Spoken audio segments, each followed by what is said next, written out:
We are at the historic Turner Hall talking with the mayoral candidates for the city of Milwaukee. So we'd like to welcome in now acting Milwaukee Mayor Cavalier Johnson. Thank you very much for being here.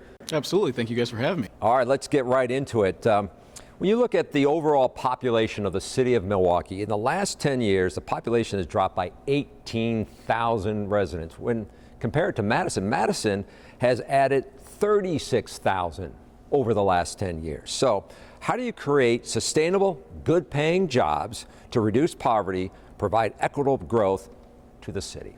That's an excellent question, and one that I'm going to be zeroed in on as mayor. You're right. I looked at the census even from this year and saw a sitting population for the city at about 577,000. When I was a kid, going across the city to Milwaukee Public Schools, used to see the signs, the green signs around, and I remember it being 626,000, and then 598,000, then 594, and now 577. So to me, that's troubling. Yeah.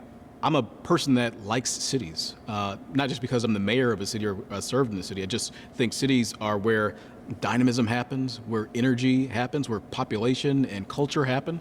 And I want Milwaukee to be a city of 1 million people. And so I think we should be going in the complete other direction. How do we get there? But what your question you're asking is entirely appropriate. How do we do things that attract people here? And one of the core things that we need to do in order to attract and retain people, and attract people, is the creation of jobs and family supporting jobs.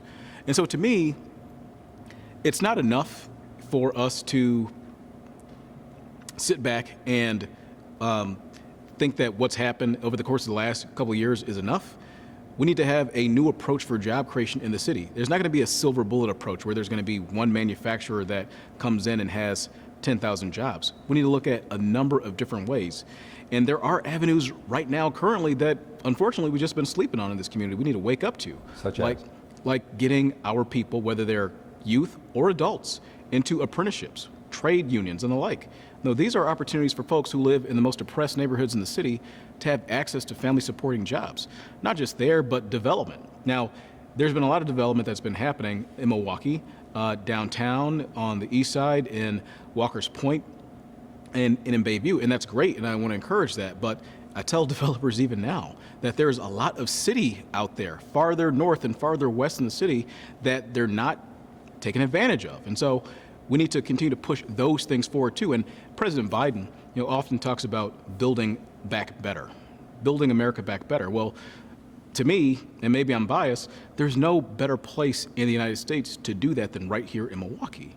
There's no better place to do that. And the reason for that is because if you're going to be building wind turbines and solar panels and the like, why wouldn't you do it in a place that has a manufacturing history, a manufacturing background like Milwaukee? I was just over at Century City with Talgo, and they're building trains and refurbishing trains and getting them off across the country. We can do those things here. They'll create family supporting jobs. You talk about job creation, which is good, but there also is the issue of job training. We have the workforce here, and when you just spoke about, building better, you have to build with what you have. And I see that a lot of times we have a workforce that is not prepared for the jobs that leadership wants to bring in. How would you as mayor try to implement more initiatives to get people the training that they need for the jobs you're bringing in? Mm-hmm.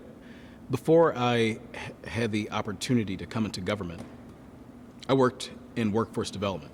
And I worked with young people in this city, including young people that were involved in the juvenile justice system, those up at Lincoln Hills and the like, and seniors trying to retool their resumes to get back into the workforce.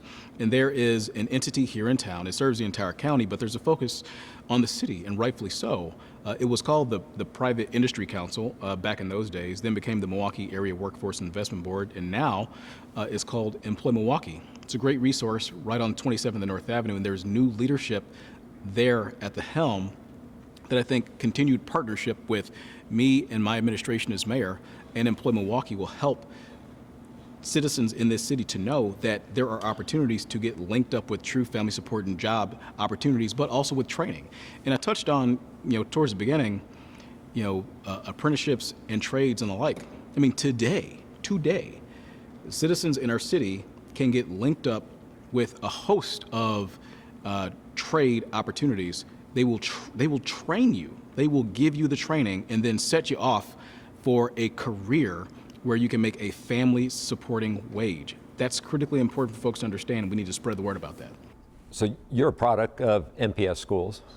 Do you see education as the key resource that needs to be improved? So there's about 100,000 children plus children in the city of Milwaukee that are going to public charter choice schools. What would you change? Because as a mayor, you don't have a vote for the school board or how to direct resources. What would you change in the toolbox for education to provide more opportunity? You're right. Part of my story is Milwaukee Public Schools. When I was sworn in as mayor, my fifth grade teacher came and spoke and brought a tear to my eye, and she talked about the fact that, before I got to her classroom, I had been to about 4, 5, or perhaps even 6 different schools before I sat down with her at Lincoln Avenue Elementary School on the south side.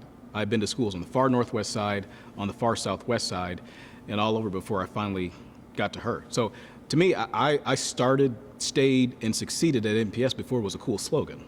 And I think that's important because I grew up in the system. I have a son who's in the system, in the district right now, and come in September, I'll have 2 daughters that also will be students in Milwaukee Public Schools as well. A former mayor once said that, John Norquist, you can't build a city on pity.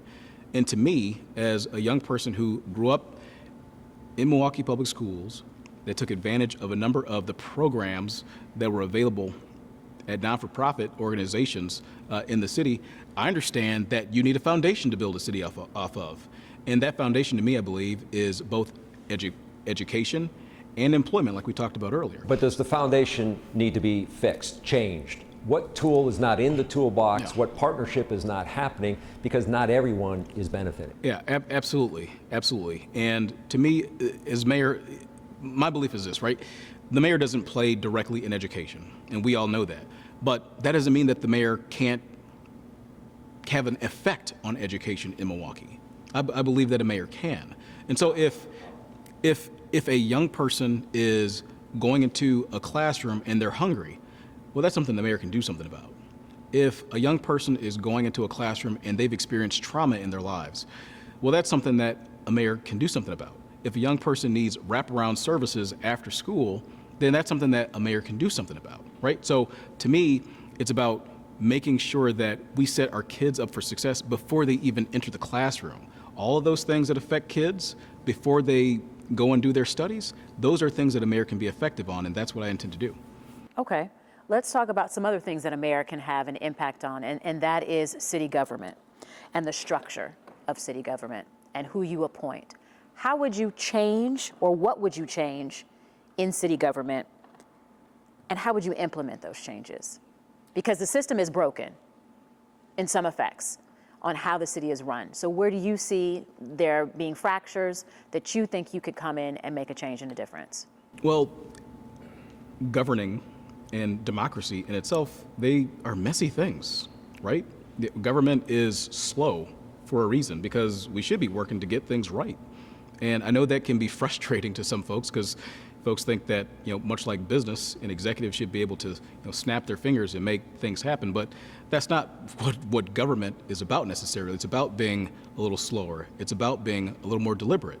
And so certainly there are things that should change, and I'm willing and will be working to make changes at the city of Milwaukee. What changes? Because I want to understand, do you think status quo is okay? And is there something that needs to be done in city government that is the reason why people should vote for Cavalier Johnson as opposed to the 6 other people who are running? Sure, absolutely. One of those things I think we touched on just a little bit ago when we talk about jobs. We've had a lot of success in the Menominee Valley. We've had a lot of success, or growing success, in the Harbor District, right? There's a lot of development in the prosperity neighborhoods that hug Lake Michigan. That's not enough, though. It's just not. We need that prosperity to bleed over into the neighborhoods where people actually live in this city.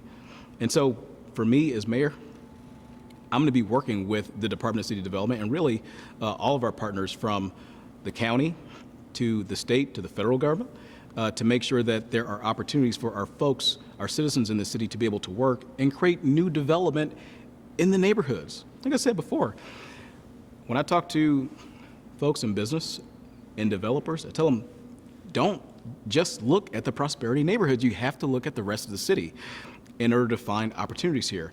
It's not only good for you, it's also good for the people who live in the neighborhoods, because a rising tide, as we all know, lifts all boats. But it's not just that, though. When I talk to people around the city, their number one quality of life issue is public safety. It's reckless driving, right? And so there are things that we can do at the city. We can do better at the city.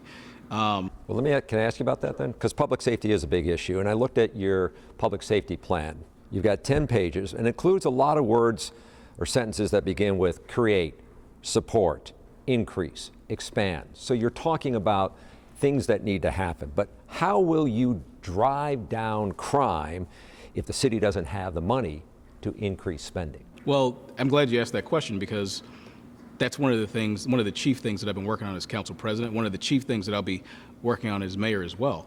I've said time and again, and this is absolutely true, that it's time for us to have a new relationship with Madison. For far too long, over the course of the past 15 years plus, when legislators thought about Milwaukee, red flags went up. They thought that Milwaukee was a drain on resources, when really Milwaukee is a net exporter of taxes to the rest of the state. Like, we are the population center, we're the diversity center. We're also the economic engine, the economic driver for the entire state of Wisconsin. And we need to build the relationship so that folks outstate understand that and know that, and they don't treat Milwaukee the same way that they treat other municipalities in the state. But how will you be able to do that if you came out of Mayor Tom Barrett's office and they had that feeling about Tom Barrett prior to? Like, how would you be able to build a better relationship or a different relationship if they thought you were just the same as Tom Barrett? Well, that's the thing, is that they don't. And even though I had the opportunity to come up from poverty, to come up from 53206, and become the first person in my family to go to college and come back here and serve. And as a 26-year-old young man, I had the opportunity to go and serve my community in the mayor's office. That's a success. That's not a weakness. And also, I'm not Tom Barrett. I'm just not. And they recognize that. And the reason that I know that is because in my DMs, I got Republican legislators in Madison saying, hey, we're really excited about working with you, Chevy, because we've already worked together in the past. You've been conscious about building relationships, and we're looking for that new way forward. Is that meaning getting more shared revenue? Is that meaning getting a sales tax that the city can use to get additional resources? What will be the big ask? Money is money. I don't care if you call it a sales tax. I don't care if you call it shared revenue. I don't care if you call it Granny's peach tea. Whatever it is, if it brings more dollars to us to be able to make sure we're able to meet our fiscal responsibilities here and provide services to the people of this city, I'm about it, and I'll be working to accomplish it. But unfortunately, political parties don't see revenue as the way you see revenue. When you say tax, they don't see it the same way as just greenbacks. That's why I said it doesn't matter to me what they call it or what form. It could be, shared revenue, it could be a tax, it could be a grant. I don't care, just as long as there's more money that comes to the coffers to allow us to. So how would you then spend that money? You were talking about public safety. Would you increase the number of officers? Would you guarantee a certain level of sworn officers? Well, this is the thing. If we're able to secure funding that allows us to maintain those officers, and we'll need the state support in order to do that.